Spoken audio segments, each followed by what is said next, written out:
The Snowstorm by Ralph Waldo Emerson, 1803 to 1882. Announced by all the trumpets of the sky arrives the snow, and driving o'er the fields seems nowhere to alight. The whited air hides hills and woods, the river and the heaven, and veils the farmhouse at the garden's end. The sled and traveller stopped, the courier's feet delayed, all friends shut out. The housemates sit around the radiant fireplace, enclosed in a tumultuous privacy of storm. Come and see the north wind's masonry, out of an unseen quarry, evermore furnished with tile. The fierce artificer curves his white bastions with projected roof round every windward stake or tree or door. Speeding the myriad-handed, his wild work so fanciful, so savage, nought cares he for number or proportion. Mockingly on coop or kennel he hangs Parian wreaths, a swan-like form invests the hidden thorn, fills up the farmer's lane from wall to wall. Mow grey the farmer's sighs, and at the gate a tapering turret overtops the work, and when his hours are numbered and the world is all his own, retiring as he were not, leaves, when the sun appears, astonished art to mimic in slow structures, stone by stone, built in an age, the mad wind's night work, the frolic architecture of the snow. Okay, this is a poem by Ralph Waldo Emerson, or Waldo as he liked to be called. He was born in America. He's an American poet from Massachusetts. He went to Harvard University. He was a leading transcendentalist. As a transcendentalist, he believed in the transcendental spirit of nature, that nature is a creative force, and it goes over everything. But nature is a very changeable thing. That nature is is something very beautiful, and this poem is showing the transforming power of nature, how nature can transform the world. And there's a snowstorm, and in this poem he's describing the beauty of a heavy snowstorm, with this world where everything is covered in snow. It's like the building of a new city, that the whole world has been transformed. And this is showing the power of nature, and this is perhaps similar to the creative influence of an artist. So the snowstorm comes, nature changes the landscape, and it means that there are many things we can't do. We have to stay at home and wait until the storm is over. And he's saying that this snowstorm is something that has shaped the landscape. It's a spontaneous piece of art, and it's talking about the powerful forces of nature that create the surroundings in which we live.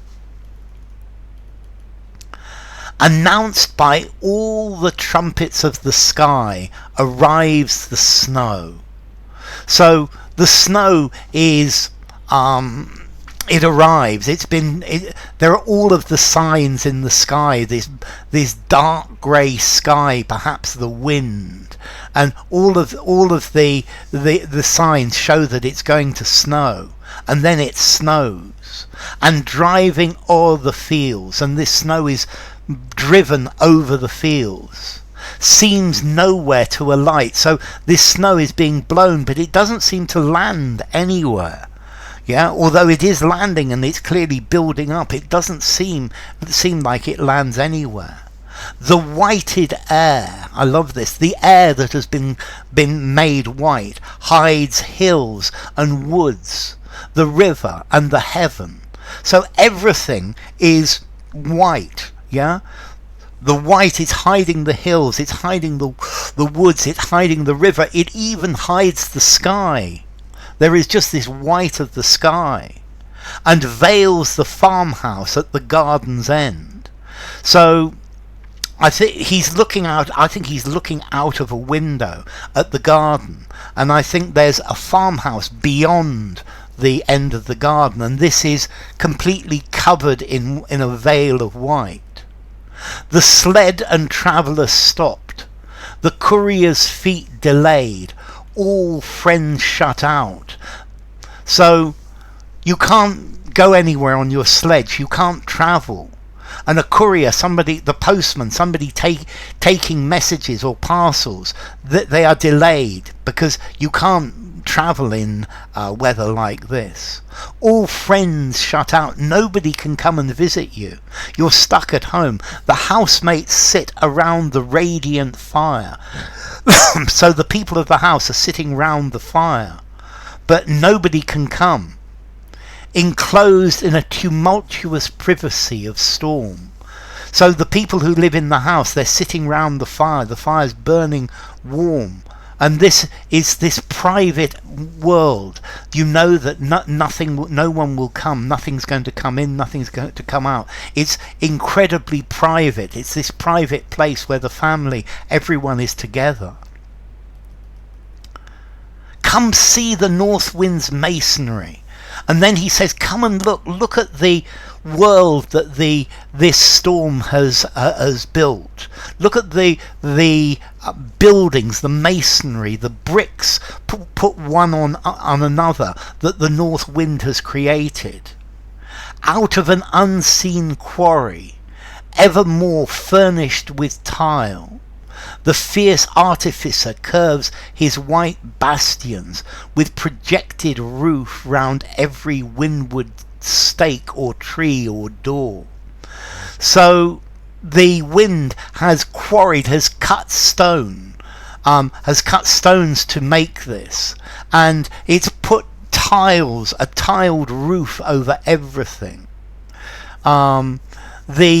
The fierce artificer, the creator, the wind, the creator, has put white walls, curved white walls with roofs over everything, over every stake, over every tree, over every door. So everything that has been exposed to the wind is covered with a white wall of snow, and then a white roof of tiles. Speeding the myriad-handed his wild work, so fanciful, so savage, nought cares he for number or proportion. So the snow, or the north wind, the creator, nature, has made this this fanciful, this savage piece of artwork. This is a wild piece of work with the myriad hands, the thousands of hands of each drop of snow. And the person who has created this, the wind, the creator, the artist of this, he's not worried about the amount of snow he uses or the proportions. He's put this all together, and there's this huge snowy landscape. Mockingly on coop or kennel he hangs Parian wreaths. So Parian is a type of marble. It's a type of white marble. So it's like there are round things made of leaves and flowers carved out of Parian marble, and this is the snow, and the snow is hanging on a chicken coop or a dog kennel, and these wreaths are everywhere. It's as if he's this is a joke, he's mocking human creation. A swan-like form invests the hidden thorn. So there's a thorn tree, and there's a shape on this thorn tree that looks like a swan. The swans are white, so we've got this white shape of a swan on a thorn tree. So the creator, nature, the creator of this storm, has put wreaths of flowers. It's put shapes everywhere, these white shapes. Fills up the farmer's lane from warm to warm, mow grey the farmer's sighs. So the lane that goes up to the farmyard is completely filled with snow. Mow grey, this is from French malgré, despite the farmer's sigh. The farmer is sighing because he can't work, he can't do the things that he needs to do, and it's probably difficult to look after his animals in this weather as well. So the farmer would prefer that this weather wasn't, but it doesn't matter. There's nothing he can do about the storm. And at the gate, a tapering turret overtops the work. And okay, so there's a gate, and there's snow all over the top of the gate. And when his hours are numbered, and the world is all his own. So this is talking about the storm, or this artist, that this moment, this is something that's not going to last. This is something that is fleeting. This is a temporary artwork. That nature is something that is always changing, but it's always there, and it's changing the scene. So this scene is something that won't last forever. And at this moment now, the world is all belongs to the storm. The world belongs to the snow. The world belongs to nature. Retiring as he were not leaves. So then the storm has finished, and the sun appears, and in the sun we can see astonished art, to mimic in slow structures, stone by stone, built in an age, the mad wind's night work. So the sun comes up, and then we can see the whole scene, and this is like an architectural world that has been built in over the ages, like a city. It's been built stone on stone.